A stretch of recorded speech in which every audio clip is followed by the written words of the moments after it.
Hello student, आज मैं लेकर आई हूँ काव्य खंड का सेकंड लेसन राम लक्ष्मण परशुराम संवाद। तो आइए इसे पढ़ने के पहले इसके कवि के बारे में पढ़ लिया जाए। इसकी रचना तुलसीदास ने की थी।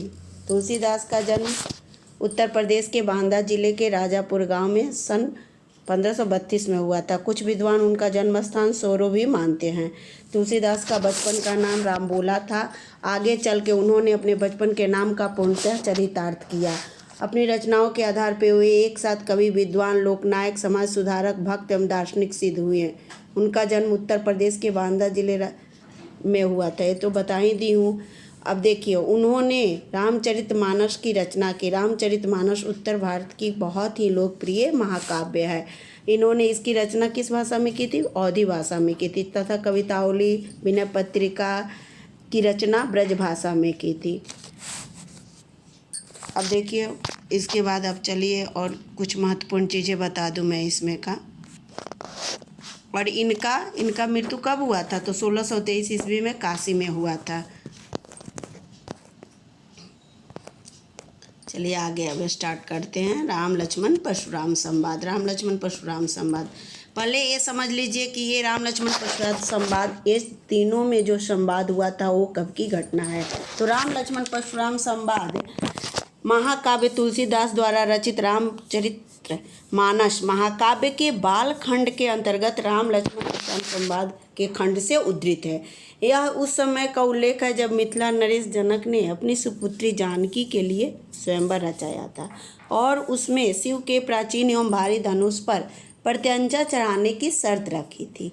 राम ने इतनी स्फूर्ति से धनुष को उठाया, प्रत्यंचा चढ़ाया और खोचा कि इन क्रियाओं को कोई देख न सका और धनुष क्या हुआ? बीच से ही टूट गया। उससे इतना घोर और कठोर ध्वनि हुआ कि सभी दिशाएं गूंज उठी और सभी प्राणी विचलित हो गए। उस घोर गर्जना को सुनकर भृगुकुल परशुराम वहां आए और उन्होंने क्रोध में भरकर महाराज जनक से पूछा कि यह धनुष किसने तोड़ा है? तब बहुत ही सरल और सहज स्वभाव से श्री रामचंद्र जी कहते हैं, नाथ संबोधन भंजनी हारा, होइए कोई एक दास तुम्हारा।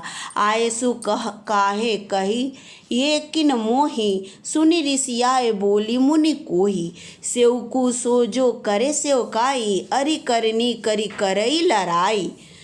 सुनहु राम जेहि स्यो धन तोरा, सहस्त्र बाहु सम सो रिप मोरा। सो बिलगाऊ बिहाई समा जाना, तमारे जय हे सब राजा।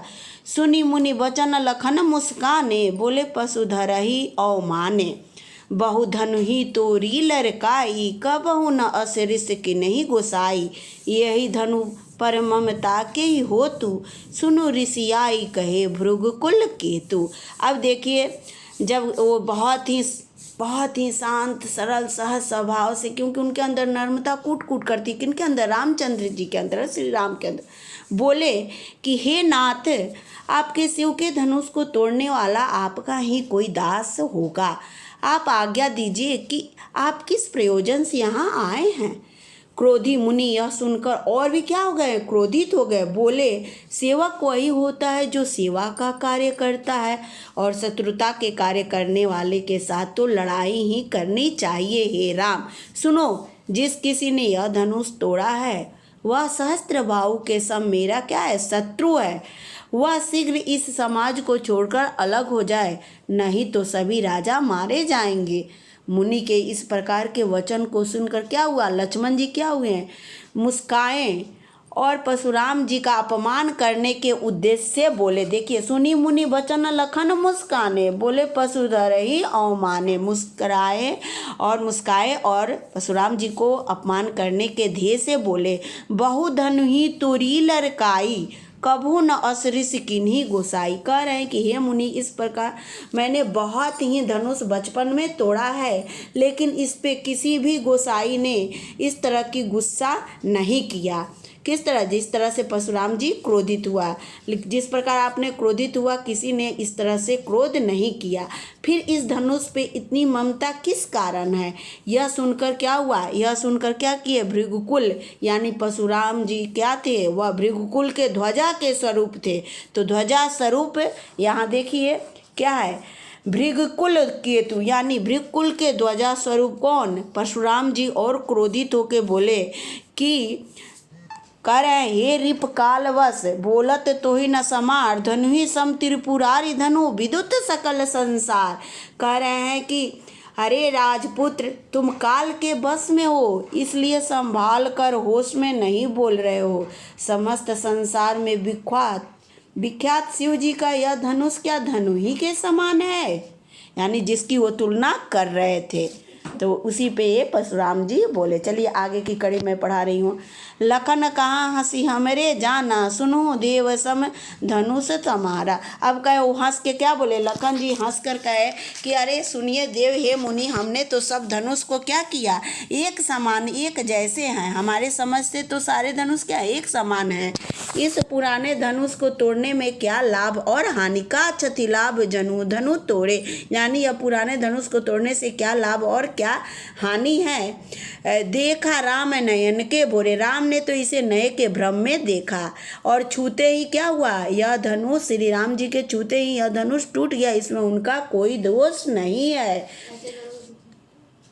फिर हे मुनि आप बिना कारण के ही किस लिए क्रोधित हो रहे हैं? मुनि बिनु काज करी कत रोसु बोले चिति परसों की ओरा रे सट सुनु स्वभाव न बोरा। अब वो क्या कह रहे हैं? कह रहे हैं कि तुमने ये अरे दुष्ट, वो अपने फरसे को दिखा कर कह रहे हैं अरे दुष्ट तूने मेरा स्वभाव सुना है, मैं तुझे बालक समझ के, अब कह रहे हैं बालकों के बाधो नहीं तो मैं तुझे बालक समझ के नहीं मार रहा हूँ। अरे मूर्ख तू मुझे केवल मुनि जानता है, केवल मुनि जड़ जानी, तुम केवल मुझे मुनि जानता है। मैं बाल ब्रह्मचारी हूँ और अत्यंत क्रोधी हूँ। विश्व विख्यात, विश्व भर में मैं क्षत्रिय कुल के रूप में, क्षत्रिय कुल के शत्रु के रूप में क्या हूँ? विख्यात हूँ। अनेक बार, ठीक ना, भुजिबल भूमि भूप किनु किन्ना, अनेक बार मैंने क्या किया? इस धरती को, इस धरा को क्षत्रिय राजाओं से हीन किया है।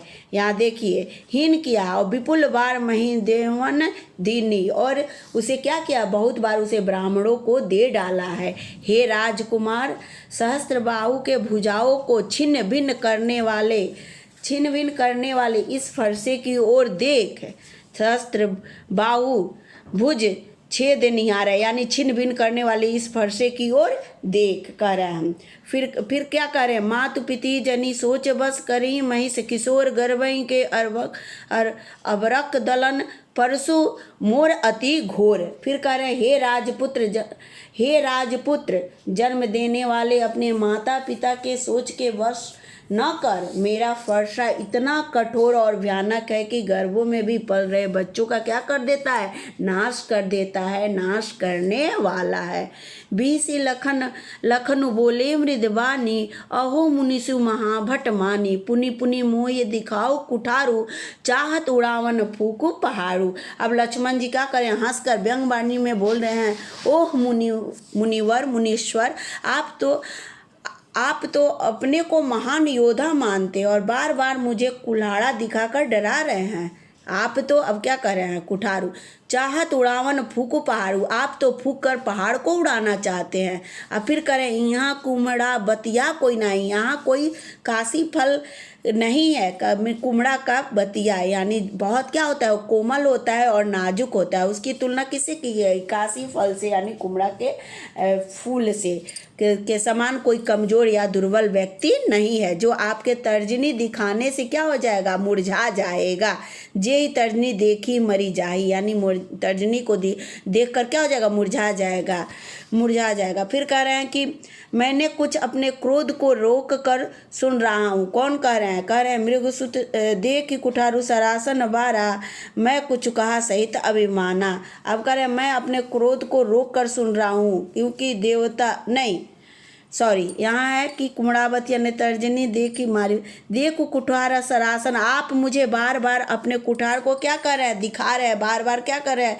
अपने कुठार को अभिमान के साथ कर रहे हैं और मुझे दिखा रहे हैं। मैं तो आपको भृगवंशी समझकर और गले में जनेऊ को देखकर आपसे कुछ भी कह रहे हैं, उसे मैं अपने क्रोध को क्या कर रहा हूँ? रोक रहा हूँ। कि कौन कह रहे हैं? ये कह रहे हैं लक्ष्मण जी परशुराम जी से कि देख कुठारू सरासन आसन बार हम कुछ कहा सहत अभिमान भृकुल समझ जनेऊ बिलो की जो कुछ कहूँ रोसी कह रहे हैं कि आप मुझे आपको मैं गले में जनेऊ को देकर और ब्राह्मण समझकर मैं आपसे कुछ कह नहीं रहा हूँ और अपने गुस्से को क्या कर रहा हूँ, रोक रहा हूँ।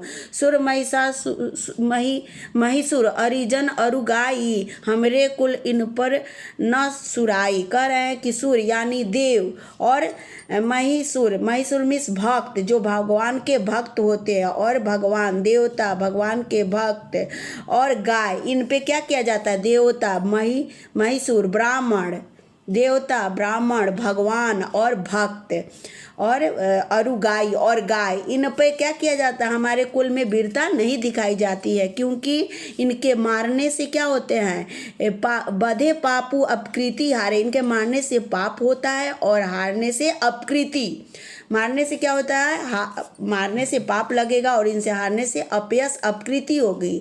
अतः आप मारेंगे भी तो भी मैं आप क्या करूँगा, पाँव ही पड़ूंगा, मारता हूँ पाँव ही तुम्हारे, आप मारेंगे भी तो भी हम आपके पाँव ही पड़ेंगे। आपका एक एक वचन कोटि स्कूली से समवचनो तुम्हारा है, यानी आपका एक एक जो वचन है कठोरों व्रजों के समान है। फिर धनुष और बाण फरसा आप व्यर्थ में ही धारण किए हैं। जो बिलु की अनुचित क्यों क्षमहु महामुनि धीर सुनी रोष भृगवंशी मणि बोले गिरा गंभीर। अब यह सुनकर कह रहे हैं, हे महामुनि, इन सबको देखकर मैंने कुछ, कौन, लक्ष्मण जी फिर कह रहे हैं कि हे महामुनि, मैंने इन सबको देखकर मैंने कुछ अनुचित कहा है, तो धैर्य धारण करके मुझे क्षमा करना। यह सब सुनकर भृगुवंश मणि परशुराम जी क्रोध के साथ गंभीर वाणी में बोले। बस नेक्स्ट अब अगले वीडियो में भेजूंगी, तब तक मैं अंत कर रही हूँ और अच्छे से इसे पढ़ लेंगे और समझ लेंगे। That's all.